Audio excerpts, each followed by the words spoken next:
Shalom saudara, haleluya. Puji Tuhan. Saudara, inilah bahagian terakhir siri pembelajaran surat Wahyu. Terima kasih kerana telah setia mengikuti pembelajaran ini sampai ke akhir ini. Dalam bahagian ini kita akan lihat penekanan kepada kedatangan Yesus yang kali kedua. Kita akan lihat ayat 7 hingga ke 21. Dalam ayat 7, Yesus mengatakan, sesungguhnya aku datang segera. Dalam petikan ini saja, dari 7 hingga ke 21, Yesus menyebut 3 kali bahwa dia akan datang kembali. Dan dia akan datang dengan segera. Kenapa disebut 3 kali? Ya, untuk memberitahu kita bahwa kedatangannya adalah pasti. Yesus akan datang. Dan dia sedang dalam perjalanan. On the way. Ya, kenapa segera? Nah, ini bermakna kedatangannya akan terjadi secara tiba-tiba. Ya, Yesus memberitahu kita hal itu sekarang tentang kedatangannya. Ya, supaya apabila Yesus datang nanti, kita tak mau macam terkejutlah, atau tidak bersedia. Macam, ayah, alamak, sudah datangkah? Nah, nanti kamu kelam kabut pula dan Anda tidak tahu apa yang perlu dilakukan. Jadi bagaimana kita bersedia untuk menghadapi akhir zaman ini dan kedatangan Yesus? Tentang hal ini, ya kami telah mengongsikannya dalam bab-bab sebelum ini. Tetapi di sini, dalam bahagian yang terakhir ini, kita akan lihat beberapa pengulangan ya kepada apa yang kita telah belajar dalam bab-bab sebelum ini. Nah, pertama, harus menuruti firman, yaitu hidup dalam ketaatan kepada firman. Nah, ayat 7 mengatakan, berbahagialah orang yang menuruti perkataan-perkataan nubuat kitab ini. Yaitu hidup dalam ketaatan kepada firman Tuhan. Nah, itulah caranya kita mempersiapkan diri di dalam zaman akhir ini. Ya, orang yang mentaati firman Tuhan akan ada kebahagiaan. Berbahagialah ya orang yang menuruti perkataan-perkataan nubuat kitab ini. Ya saudara, saudara ada rasa bahagiakah apabila berbicara tentang firman Tuhan, membaca Alkitab, membuat saat teduh? Ada bahagiakah? Ya. Nah, walaupun hidupnya sederhana atau susah, tapi tetap bahagia. Karena kebenaran-kebenaran Allah memberi kebijaksanaan dan bimbingan hidup. Amin. Dan janji-janji Allah itu memberi harapan, memberi kita kekuatan untuk menghadapi cabaran-cabaran yang akan datang ini. Ya, nasihat ini untuk hidup dalam ketaatan sudah pun diberikan di awal surat Wahyu ini. Dalam bab yang pertama ayat 3. Berbahagialah ia yang membacakan dan mereka yang mendengarkan kata-kata nubuat ini dan yang menuruti apa yang ada tertulis di dalamnya. Sebab waktunya sudah dekat. Di bab 12, yaitu bab tentang peperangan di syurga dengan iblis, bab ini memberitahu kita bagaimana kita dapat hidup dalam kemenangan atau sebagai pemenang.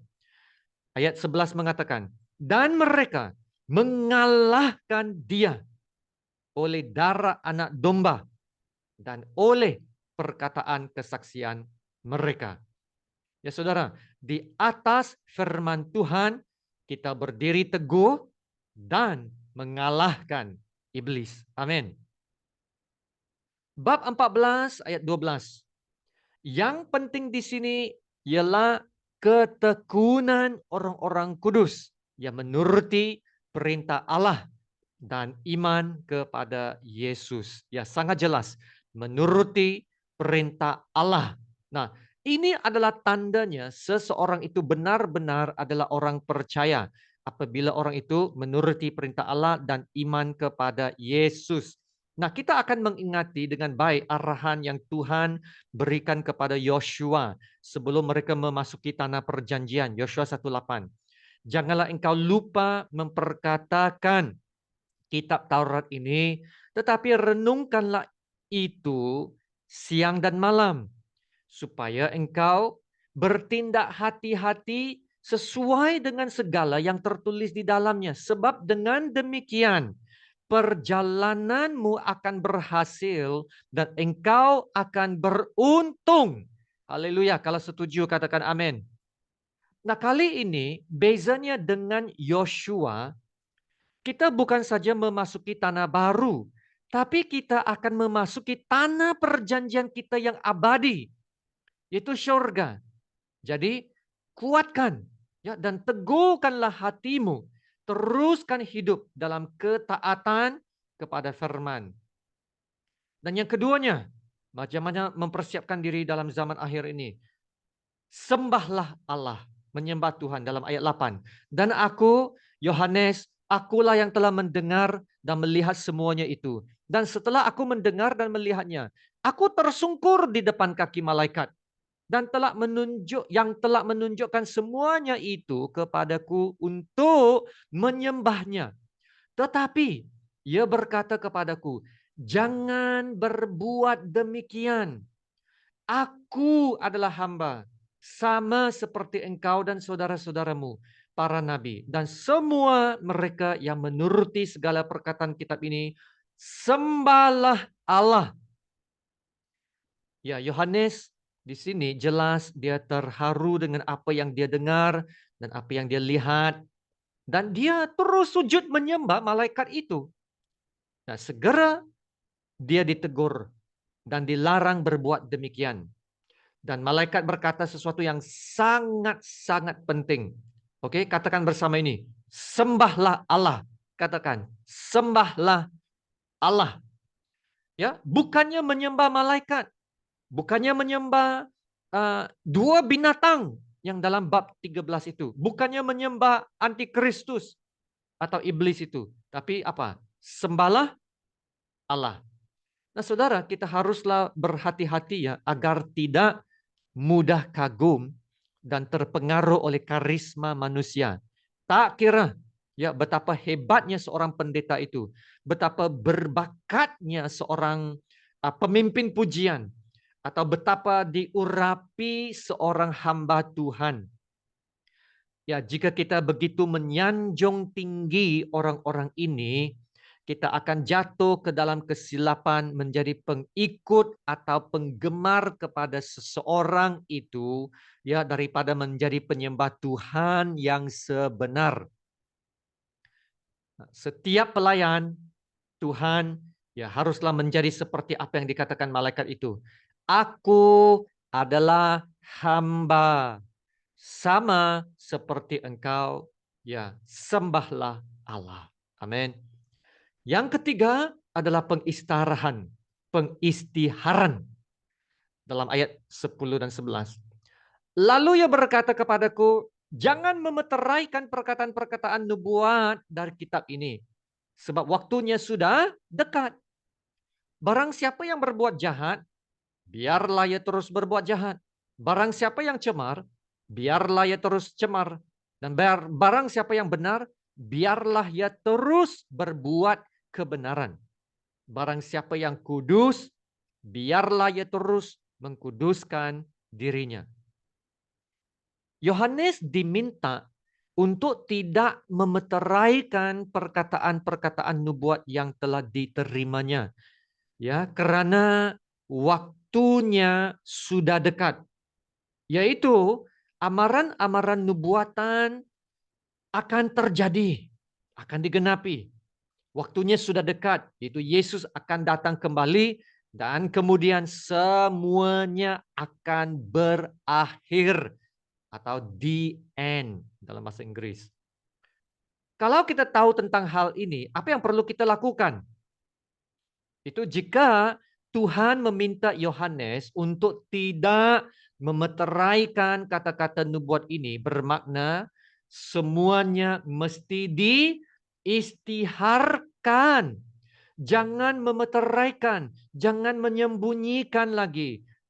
Semuanya mesti diistiharkan supaya orang dapat tahu apa yang akan terjadi. Dan itulah yang perlu kita lakukan. Beritakanlah tanda-tanda amaran yang ada dalam Alkitab atau surat Wahyu. Beritakan Injil, beritakan kabar baik keselamatan.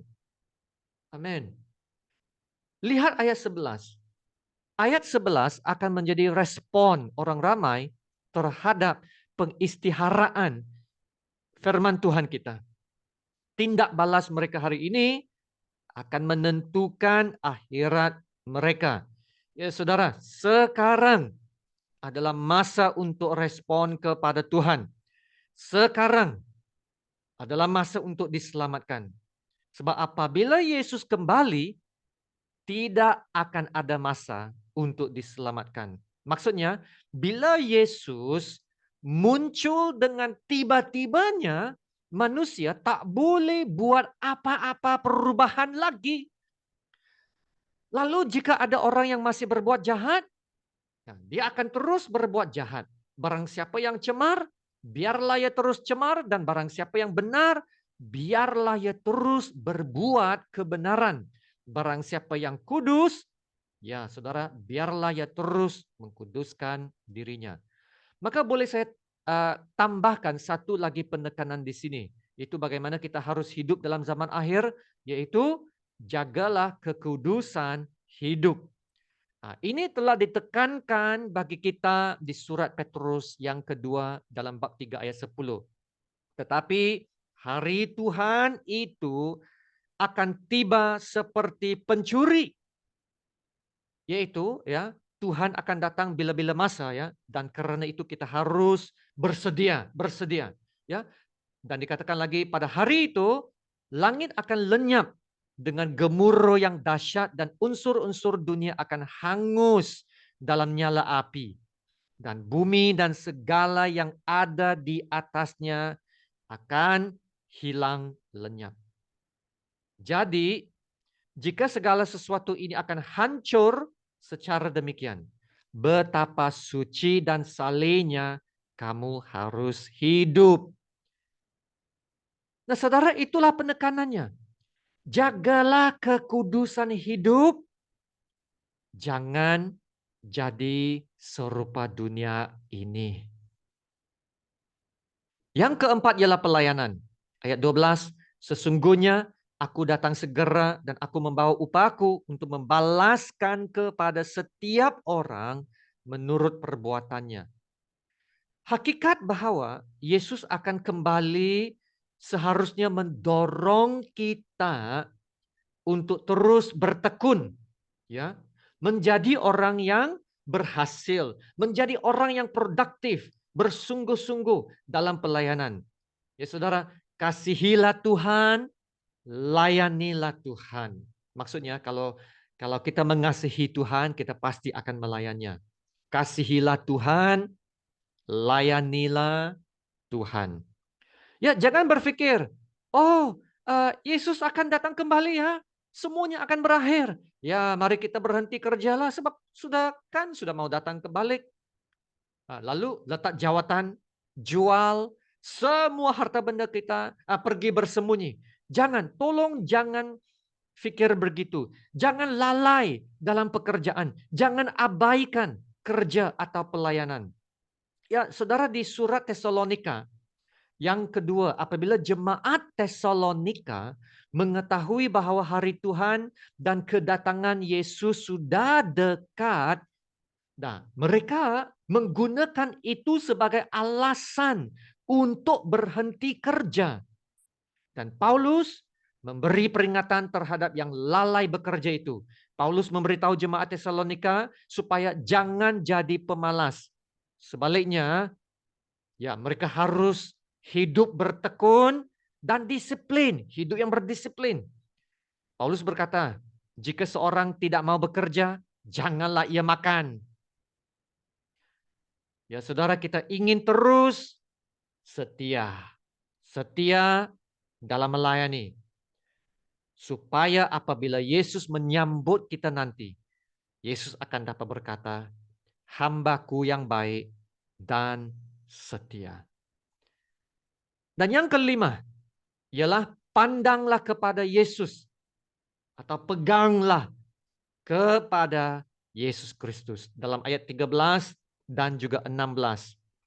Aku adalah Alfa dan Omega, yang pertama dan yang terkemudian, yang awal dan yang akhir. Ayat 16, aku, Yesus, telah mengutus malaikatku untuk memberi kesaksian tentang semuanya ini kepadamu bagi jemaat-jemaat. Aku adalah tunas, yaitu keturunan Daud, bintang timur yang gilang gemilang. Saudara, dalam ayat-ayat ini, Yesus menyebut beberapa gelarannya. Ya, dia adalah Alfa dan Omega, yang pertama dan yang terkemudian, yang awal dan yang akhir. Nah, gelaran-gelaran ayat 13 ini menunjukkan bahwa Yesus itu adalah berdaulat, adalah setara dan sedarjat dengan Allah Bapa. Nah, dalam ayat 16 pula, dikatakan Yesus adalah tunas, keturunan Daud, bintang timur yang gilang gemilang. Nah, ini adalah gelaran-gelaran Mesias perjanjian lama. Ya, maksudnya Yesus adalah penggenapan semua yang dikatakan tentang Mesias perjanjian lama. Ya, semua nama yang disebut dalam dua ayat ini adalah gelaran-gelaran yang ilahi, ya, yang menunjukkan keilahian Yesus. Dan ya, terdapat makna dan message yang dalam dan kaya dalam semua gelaran ini. Yaitu tanpa menjelaskan atau memperincikan siapakah Yesus, Yesus hanya menyebut gelaran-gelarannya. Dan dengan gelaran-gelarannya saja, itu sudah cukup memberitahu siapakah Yesus dan sifat-sifatnya. Amin kah? Jadi pelajarannya bagi kita ialah teruskan, ya, menunjukkan pandangan kepada Yesus. Sebab Yesuslah yang akan membawa kita pulang ke surga. Amin. Penulis Ibrani berkata, Yesuslah yang akan memimpin kita dalam iman dan yang membawa iman kita itu kepada kesempurnaan. Saudara percayakan dengan kebenaran ini?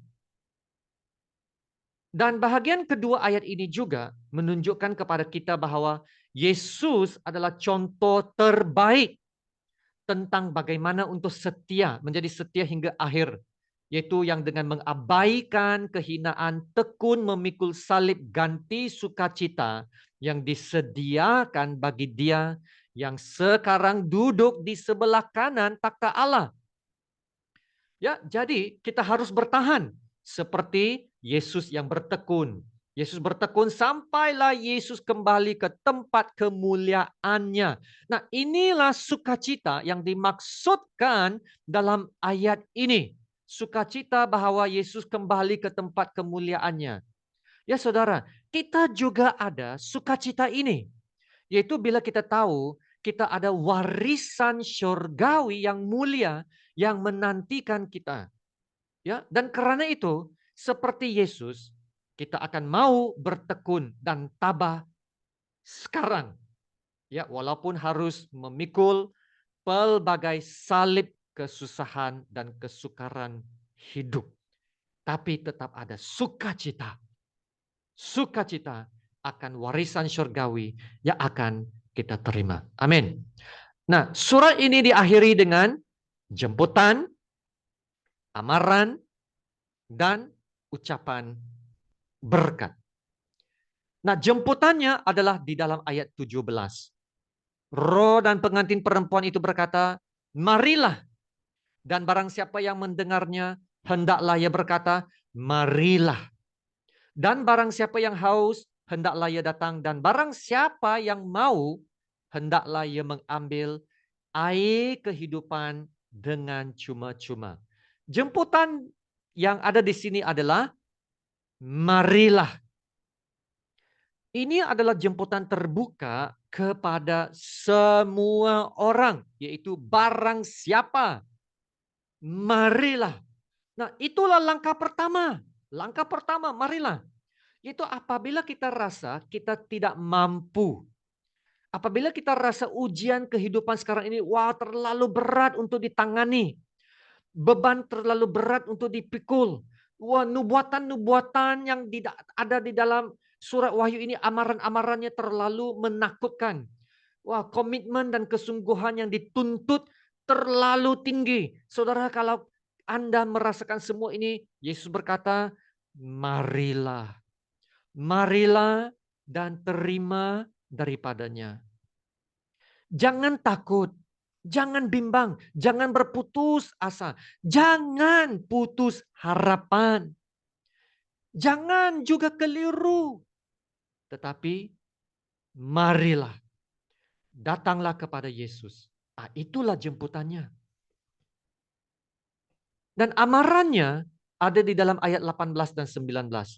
Aku bersaksi kepada setiap orang yang mendengar perkataan-perkataan nubuat dari kitab ini.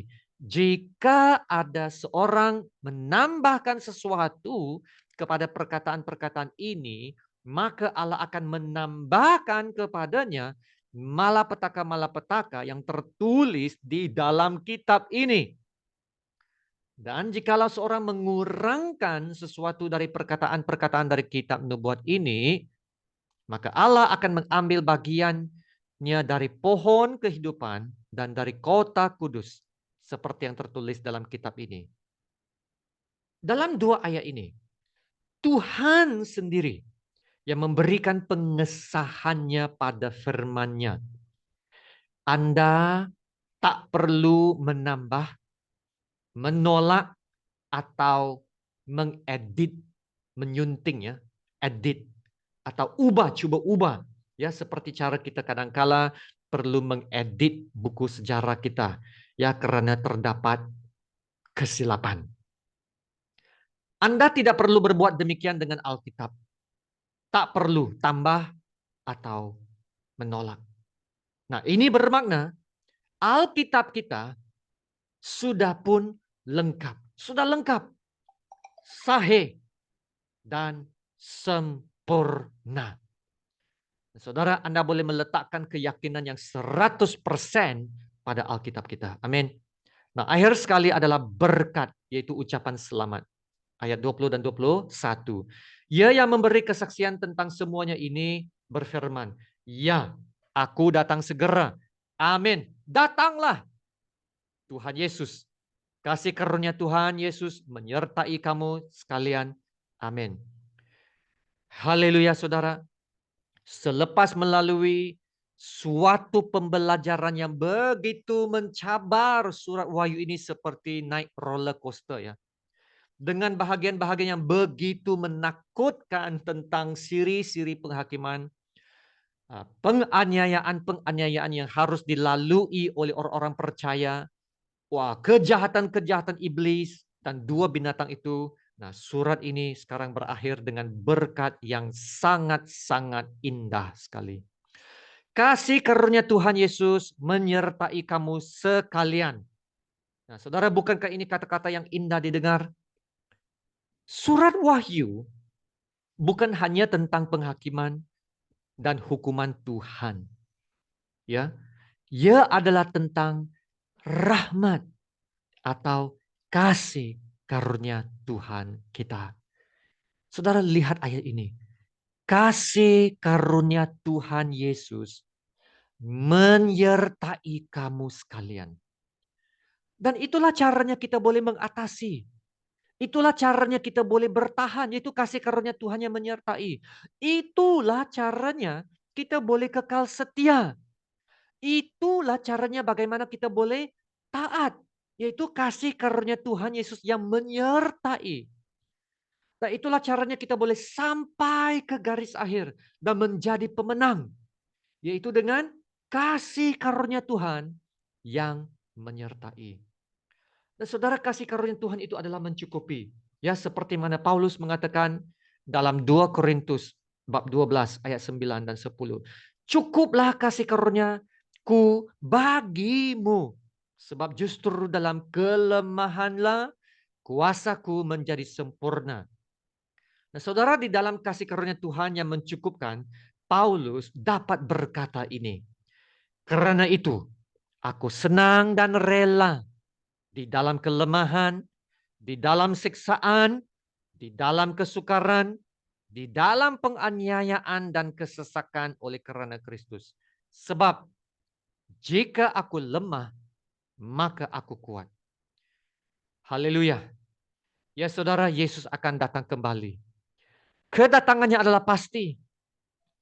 Jadi soalan penting untuk ditanya ialah, adakah Anda sedang menantikan kedatangannya? Adakah Anda bersedia untuk kedatangannya? Ya, sebagai orang percaya, ini adalah sesuatu yang kita nantikan. Ya, kita mau Yesus datang. Kita mau Yesus datang. Datanglah Tuhan Yesus. Datanglah Tuhan Yesus. Kita mau Yesus datang. Sebab bila Yesus datang, Yesus akan membawa kita pulang dan menikmati keadaan berbahagia yang kekal bersama-sama dengan Dia. Amin. Saudara, jika Anda belum lagi bersedia untuk kedatangan Yesus, ya, Anda perlu menyelaraskan hidup Anda dengan Tuhan Yesus. Anda harus kembali kepada Tuhan Yesus. Ya saudara, tolong jangan berlengah lagi. Anda perlu datang kepada Yesus. Maka akhir sekali, dengar sekali lagi jemputan yang indah itu dalam ayat 17. Marilah, dan barang siapa yang haus, hendaklah ia datang. Dan barang siapa yang mau, hendaklah ia mengambil air kehidupan dengan cuma-cuma. Saudara, siapa boleh datang? Ayat ini berkata, barang siapa. Sesiapa saja. Ini adalah jemputan terbuka kepada semua orang. Dan perhatikan, Tuhan memberikan jemputan ini secara percuma. Anda tidak perlu berusaha keras untuk mendapatkan keselamatan Anda. Nah, itu agama. Agama harus berusaha keras, tapi belum pasti selamat. Tidak, bukan begitu. Anda tak perlu bekerja untuk mendapatkan jemputan ini. Tidak ada syaratnya. Ya, Tuhan yang menganugerahkan keselamatannya kepada semua orang. Tuhan yang memberikan berkatnya secara percuma. Tuhan akan memberikan air kehidupan dengan percuma. Ya, maka barang siapa datang kepadanya, hendaklah ia mengambil air kehidupan dengan cuma-cuma itu. Ya, saudara, datanglah kepadanya dan disegarkan semula. Datanglah kepadanya dan diperbaharui semula, diisi semula, dipenuhi semula. Dan Tuhan tidak pernah menolak sesiapa yang datang kepadanya. Apabila Anda datang kepadanya, saudara, dalam kerendahan hati, dalam pertobatan, dalam kehancuran hati, Alkitab berkata, Dia akan mengangkat Anda menjadi anaknya. Haleluya. Tuhan sedia menerima Anda. Tetapi adakah Anda bersedia untuk menerimanya? Mari kita berdoa. Haleluya. Terima kasih Tuhan Bapa untuk firman-Mu yang begitu luar biasa. Firman-Mu bukanlah untuk menghakimi kami. Karena firman-Mu mengatakan demikianlah sekarang tidak ada lagi penghukuman bagi mereka yang berada dalam Yesus Kristus. Haleluya. Terima kasih Allah Bapa karena Engkau telah memberikan kepada kami firman kebenaran-Mu untuk mempersiapkan kami dan terutamanya bagi kami yang percaya. Tolonglah kami untuk menjadi taat dan setia. Dengan mata yang tertuju kepada Yesus yang memimpin iman kami dan yang membawa iman kami kepada kesempurnaan. Dan melalui kasih karunia-Mu yang menyertai, Tuhan, Engkau akan memberikan kami kekuatan untuk menuruti firman-Mu, untuk mengistiharkan kebenaran-kebenaran, memberitakan Injil, dan menyelamatkan orang kepada Yesus. Ya Tuhan, kami memohon kekayaan kasih karunia-Mu akan dilimpahkan kepada setiap pendengar. Supaya dalam kasih karunia-Mu kami akan dapat mengatasi. Dalam kasih karunia-Mu kami akan menjadi pemenang. Dalam kasih karunia-Mu kami akan menjadi setia sampailah mencapai garis akhir. Haleluya. Terima kasih Bapa untuk kasih karunia-Mu yang sedia ada dan cukup untuk semua orang yang datang kepada Engkau. Haleluya.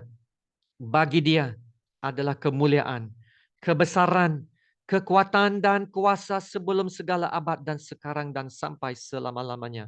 Dalam nama Yesus yang termulia, kami berdoa. Amin. Haleluya ya saudara, sekian. Terima kasih.